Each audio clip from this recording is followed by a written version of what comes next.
Ryan Garcia is at it again, this time being bolder than ever before.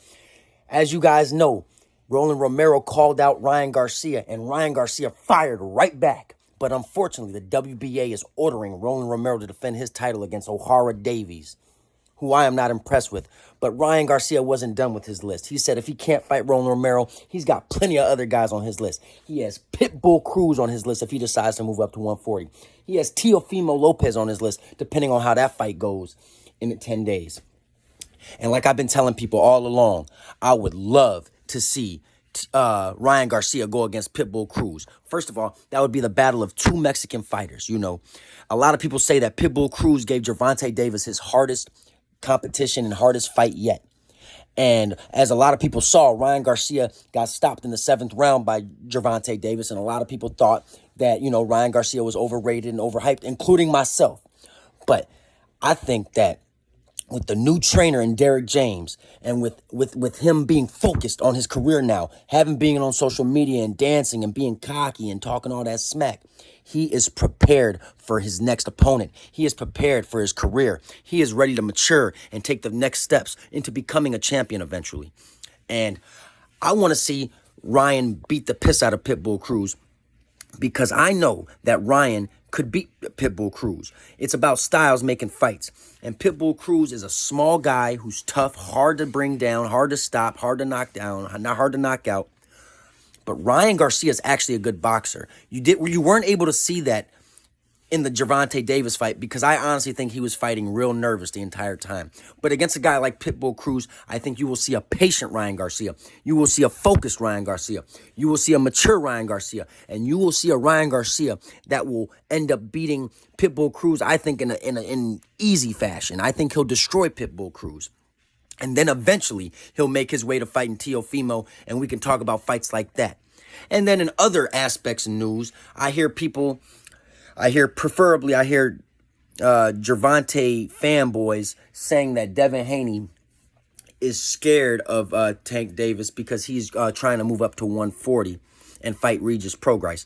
I just want all you casual and Gervonta Davis lovers to understand something.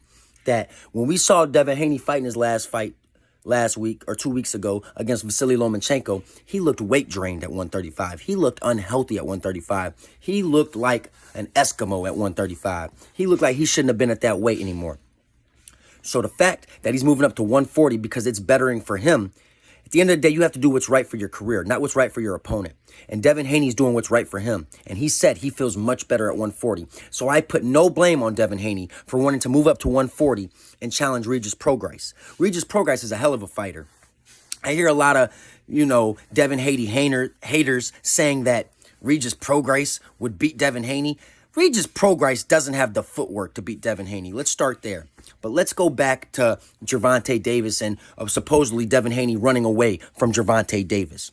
If Gervonta Davis really, really, really wants to fight Devin Haney like all you Tank lovers say, then why doesn't Tank Davis move up to 140 and come find Devin Haney? I mean, if we're being honest, if Devin Haney moves up to 140, which he pretty much is, the only people left at 135 would be Shakur Stevenson, Pitbull Cruz, and Tank Davis. And at that point, that would make the 135-pound division weak as hell. So I think Tank Davis should get ready to move up to 140 if he really wants to fight Tank Davis and be assertive, because he is the A-side. Let's get something straight here.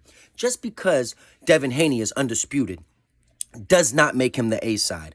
Gervonta Davis is the ticket seller. Gervonta Davis is the drawer. He's the one that's going to bring in the fans and the pay-per-view revenue. Therefore, that makes him the A-side, not Devin Haney.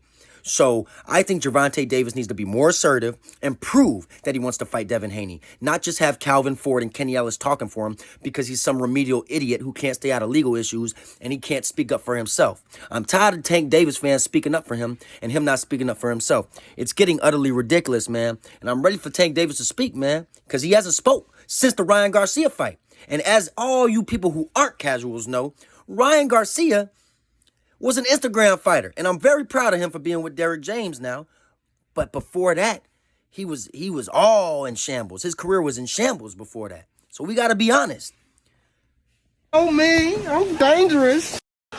Oh, me, I'm dangerous. I'm about to go rob something.